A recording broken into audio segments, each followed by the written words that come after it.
मैं engineer Khemchand Kohli EVM के ऊपर कुछ प्रकाश डालना चाहूंगा।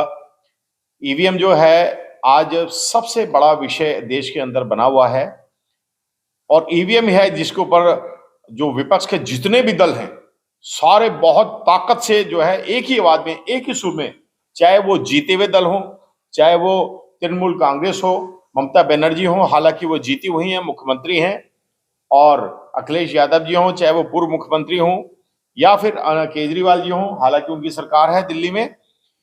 ये सभी जितने भी और अन्य जितने भी दल हैं, ये सभी मिलकर एक ही मुद्दे के ऊपर जो है विषय उठा रहे हैं कि ईवीएम से चुनाव ना हो करके बैलेट पेपर से चुनाव हो। तो उसके पीछे कुछ वजह भी हैं जिन पे मैं प्रकाश डालना चाहूंगा। एक तो ईवीएम से चुनाव होना जो है ट्रांसपेरेंट नहीं है, पारदर्शी नहीं है, और ईवीएम में आप वोट डाल देते हैं तो आपको इतना तो लगता है कि हाँ भाई एक सिंबल उभर के आता है, आपको लगता है ठीक है भाई मैंने जो है, मान लीजिए कि मैंने साइकिल का बटन दबाया या मैंने हाथी का बटन दबाया, लेकिन उसकी कोई गारंटी नहीं है कि वो वोट कहाँ गया। आप उसको चेक कैसे करेंगे? उसको चेक करने के लिए फिर आपको जो है उसको गिनना पड़ेगा, और ईवीएम के अंदर गिनने का प्रोविजन नहीं है, ये मैं आपको बता दूं, क्योंकि बैलेट पेपर होता है तो पर्ची होता है, आप उसको एक बार नहीं, दो बार नहीं, 10 बार गिन सकते हैं, लेकिन जो वोट आपका इलेक्ट्रॉनिक्स वोटिंग मशीन में चला गया तो वो बार बार आप रिजल्ट ही देख पाएंगे। You cannot count them again and again. अगर उसमें कोई बेईमानी होती है तो उसका फिर कोई इलाज नहीं है। तो इसी के लिए एक तो ये पारदर्शी नहीं है इसके विषय में, और दूसरा ये कि इसमें दोबारा मतगणना संभव नहीं है। हालांकि उसमें जो एक सुप्रीम कोर्ट ने एडिशनल प्रोविजन किया था वीवी पैड का, वोटर वेरिफिकेशन पैड का, तो उसमें भी जो है हम जितने भी विपक्ष के दल के नेता हैं उसमें राजी नहीं है। क्यों? क्योंकि वो एक चिन्ह उभरता है, पर्ची उभरती है और फिर उसी में चली जाती है, और वो पर्ची अगर मतदाता को मिल जाए तो उसमें क्या बुराई है? इलेक्शन कमीशन को इसमें क्या ऐतराज है? इलेक्शन कमीशन को इसमें कोई ऐतराज नहीं होना चाहिए। अगर वोटर वेरिफिकेशन की जो पर्ची है, जो वीवीपैट से निकलने वाली पर्ची है, वो अगर वहीं से कट के अगर वोटर्स को ही मिल जाए तो इसको वो अपना जो है वहां पे जो इलेक्शन एजेंट बैठे होते हैं पार्टीज के, वो उसको अलग अलग तरीके से गिन करके भी देख सकते हैं। तो इससे न्याय हो सकता है, इससे ईमानदारी से चुनाव हो सकता है, लेकिन कहीं ना कहीं इसके अंदर जो है बेईमानी है। अब आप ये देखें कि जिन मुल्कों ने इस इलेक्ट्रॉनिक्स वोटिंग मशीन को इजाद किया, चाहे वो जर्मन हो, चाहे अमेरिका हो, चाहे न्यूजीलैंड हो, ऑस्ट्रेलिया, जो भी डेवलप्ड कंट्रीज हैं, इन्होंने इसको इजाद किया, और यही लोग अपने देशों के अंदर चुनाव जो है ये ईवीएम मशीन से नहीं कराते, वो बैलेट पेपर से कराते हैं। तो इसी से आप ये देखें कि कितना बड़ा ये मुद्दा है, और इसमें जो गरीब लोग हैं उनका जो सही वोट सही पार्टी को नहीं जा पा रहा है। दूसरा एक आप बात बताएं कि आप रिमोट कंट्रोल से अपनी कार को खोल लेते हैं, अपना टेलीविजन चला लेते हैं, और जो है अन्य इलेक्ट्रॉनिक्स गैजेट्स को आप कंट्रोल कर सकते हैं। तो क्योंकि इसको इंसान ने ही बनाया है, ईवीएम मशीन ने इंसान को नहीं बनाया, इंसान ने ही इसको जो है, इसके अंदर एक चिप का प्रोविजन है, उस चिप के अंदर जो भी आप कमांड देंगे वैसा ही मशीन उसको करेगी। तो इसके अंदर बराबर के चांस है कि इसके अंदर बेईमानी के चांस हैं। तो मैं ऐसा समझता हूं कि कहीं ना कहीं जो सत्तारूढ़ जो दल है, सत्तारूढ़ सरकार है, इसके अंदर पूरी ईमानदारी से काम नहीं कर रही है। भाई उनको तो एतराज होना ही नहीं चाहिए, वो तो जीते हुए हैं, वो तो कुर्सी पे बैठे हुए लोग हैं, भाई उनको क्या एतराज होगा? एतराज तो इसलिए है कि उनको पता है कि अगर बैलेट पेपर से चुनाव होगा तो हम पार्टी में, हम सत्ता में आने वाले नहीं है। तो इसलिए ये सबसे बड़ा जो डर है उनको, और यही है कि भाई उनकी पोल ना खुल जाए।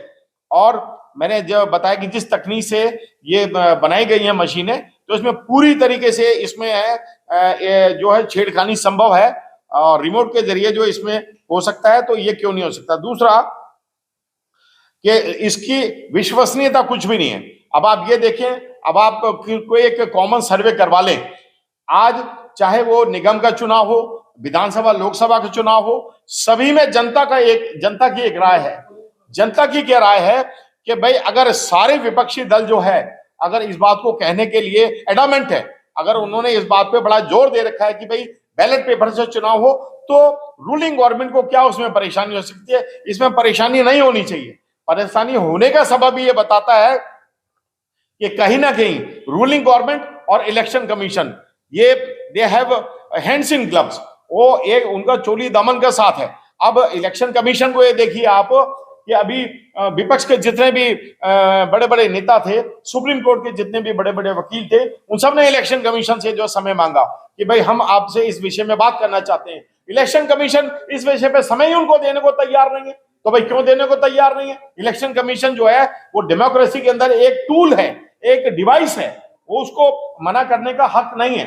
तो मैं इस मंच के माध्यम से ना केवल प्रधानमंत्री जी से, ना केवल रूलिंग गवर्नमेंट से, ना केवल इलेक्शन कमीशन से और ना केवल सुप्रीम कोर्ट से, बल्कि सभी से ये और जन जन से कि इसको एक आंदोलन का रूप देने का अब आवश्यकता है, क्योंकि जब तक इसको आंदोलन नहीं बनाया जाएगा और तब तक उसमें कोई उसका समाधान जो है दिखने वाला नहीं है। तो इसमें एक दो चीज और मैं इसमें जोड़ना चाहूंगा कि इसके लिए जो है आपने देखा होगा कि जंतर मंतर के ऊपर कितने सारे कार्यक्रम हुए और वो कार्यक्रम का एक ही थीम था कि ईवीएम से चुनाव ना करा करके बैलेट पेपर से। तो उस बात को प्राइम मीडिया ने उसको कवर नहीं किया। प्राइम मीडिया ने क्यों कवर नहीं किया? क्योंकि अ guilty conscious is always suspicious. तो चोर की दाढ़ी में तिनका, ये क्या बात है भाई? इसको जो है मतलब रूलिंग गवर्नमेंट इसको क्यों एक्सेप्ट क्यों नहीं कर रही है? इलेक्शन कमीशन इस सच्चाई से क्यों भाग रहा है? इलेक्शन कमीशन जो है विपक्ष के नेताओं को समय नहीं दे रहा है और जो विपक्ष के हमारे जैसे जो लोग हैं, जो हम सोशल कॉज के लिए लड़ते हैं, जो सामाजिक बुराइयां उसको दूर करने के, विसंगतियों को दूर करने के लिए हम लोग जो है तो एड़ी चोटी का जोर हम सब लोगों ने लगा रखा है कि देश के अंदर हर चीज जो है पारदर्शी हो। और जो है क्योंकि लोकतंत्र जो है, जो लोकतंत्र के अंदर सबसे ज्यादा ताकत और सबसे ज्यादा पावर जो है बाबा साहब ने वोटर्स को दी है। और जब वोटर्स ही जो है परेशान है, वोटर्स ही जो है अप्रसन्न है, अगर वो दुखी है वोटर, हम वोटर्स हैं, जितने आप सब लोग हैं हम सब वोटर्स हैं और हम दिल से चाहते हैं कि भाई बैलेट पेपर से चुनाव हो, जिससे कि जो है सही रिजल्ट जो है जनता को मिले, देश को मिले और लोकतंत्र की जीत हो। लेकिन मेरे को बड़े दुख के साथ ये कहना पड़ता है इस मंच के माध्यम से कि न जाने क्यों ये जो गूंगी बहरी सरकार है और ये जो अराजक सरकार, मैं उसको बोलूंगा, क्योंकि ये जो अगर जनता की बात को नहीं सुनती तो इनको जनता की बात को सुनना चाहिए। और जो गूंगी बहरी सरकार होती है तो उसमें बाबा साहब ने जो चेंज करने का प्रावधान किया है वो डेमोक्रेसी में वोटिंग प्रोसेस से है।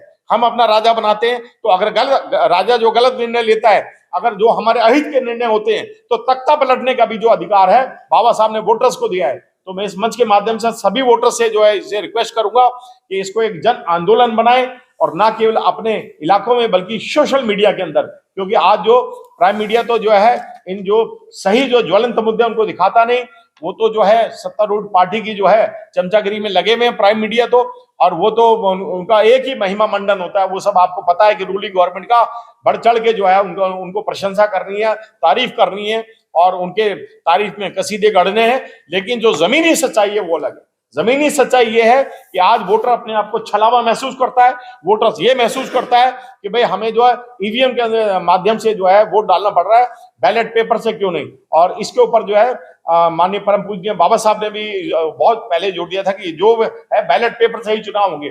जब बैलेट पेपर का शुरू से अभी तक का प्रावधान है, मैंने एक बात को रिपीट करूंगा कि जो भी डेवलप कंट्री जिन्होंने इसको ईवीएम को डेवलप किया था, इसको डिजाइन किया था, इसको बनाया था, अब सब उन्हीं लोगों ने ईवीएम को खड्डे में डाल दिया है, पानी में डाल दिया है और सब वो डेवलप कंट्रीज जो है बैलेट पेपर के माध्यम से जो चुनाव करवाती है।